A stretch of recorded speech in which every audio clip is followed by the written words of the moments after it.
मुझे एक डाउट है। मेरे पापा पिछले 1 साल से इस दरबार से जुड़े हुए हैं और हमने सबने गठबंधन वगैरह बांधा था, सब भाई ने भी मेरे।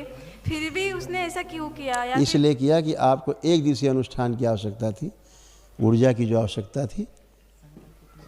और संकल्प किए तुमने कभी दरबार के?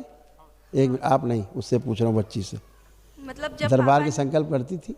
जब पापा ने एक बार बोला था तब घर पे किया था। नहीं करती थी तुम संकल्प। खाना एक बार खाया था केवल जीवन में? नहीं। भगवान की पूजा एक ही बार की अपने जीवन में? नहीं। तो दरबार की पूजन एक बार करके ख़त्म हो गया? इतना सेल्फिश। अगर करती होती तो नहीं होता। तुम्हारा भाई करता होता तो भी नहीं मरता। समझ गई? तुम दोनों ही नहीं करते थे। ज़्यादा पढ़े लिखे बुद्धिमान बन गए थे, डॉक्टर बन गए थे केवल इसलिए। आपको लगता था सब बकवास है कोरी। तो बकवास थी तो तुम्हारे लिए बकवास हो गया। इसीलिए हवन के पुण्य में तू भी नहीं था और तुम भी नहीं थी। इनके पास थे हवन के पुण्य, तुम्हारे पास तो थे भी नहीं। ज़्यादा पढ़ लेने से विद्वान नहीं हो जाते, अनुभव से विद्वान होते हैं। अभी आपने जो पढ़ लिया आप कुछ नहीं जानती हो। अभी तुम्हारे सामने एक आदमी मरने लगे, तुम ठीक कर सकती हो उसको? MBBS तो हो गई हो, तुम्हारे सामने एक आदमी अभी तड़प के मरने लगे, आप ठीक कर पाओगी? डायग्नोस कर पाओगी क्या है इसको? कोशिश करूंगी। नहीं कर पाओगी, क्योंकि एक्सपीरियंस नहीं है। दरबार कैसे बता देता है आपको इतने इतने कष्ट, भारी भारी कष्ट कैसे बता देता है और नष्ट भी कर देता है? अब कोई कष्ट है आपको? नहीं है। क्यों नहीं है? दरबार की शक्ति है, ईश्वर की शक्ति है।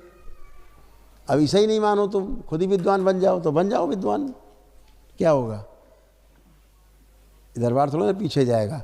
आपको दरबार के चरणों में शरण में जाना होता है। प्यासा जाता है कुएं के पास, कुआं नहीं जाता प्यासे के पास। ठीक है? माता पिता में तुम्हारी दरबार के प्रति भक्ति थी, तुम ना तुम्हारे अंदर थी ना तुम्हारे भाई के अंदर थी।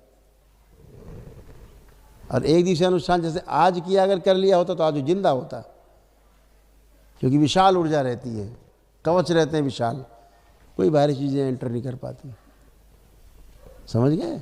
तो आपकी आस्था, विश्वास, आपका श्रद्धा आपको बड़ा बनाता है, वही आपको अच्छा रखता है। संकल्प प्रार्थना से आप अच्छे होते हो।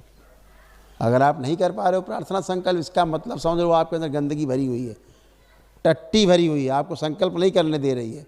उसकी इच्छा है तुमको मार के जाएंगे, मार ही देंगे तुमको जान से। तो जो संकल्प प्रार्थना नहीं करते हैं दरबार का, इसका मतलब उनके अंदर गंदगी बहुत भरी हुई है। वो गंदगी उनको संकल्प प्रार्थना नहीं करने दे रही, पागल बना के रखा है, मेधस कंट्रोल करके रखा है। ऐसे करके जो चाह रहा है वही हो रहा है। ना करे प्रार्थना संकल्प करने के मन, समझ लेना मरने के लिए तैयार रहो।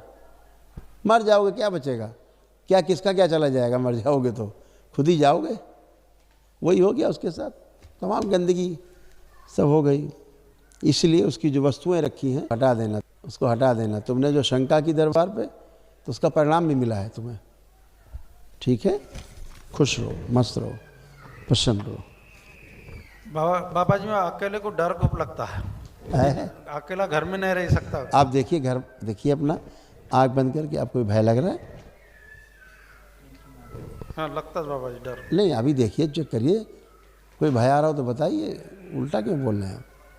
कोई भय है नहीं, फिर भी आप बोल रहे हैं भय। एक मिनट, एक मिनट, आँख खोलिए। इनको दोबारा संकल्प कराओ, DNA बनाओ। भाई को जोड़ लिया।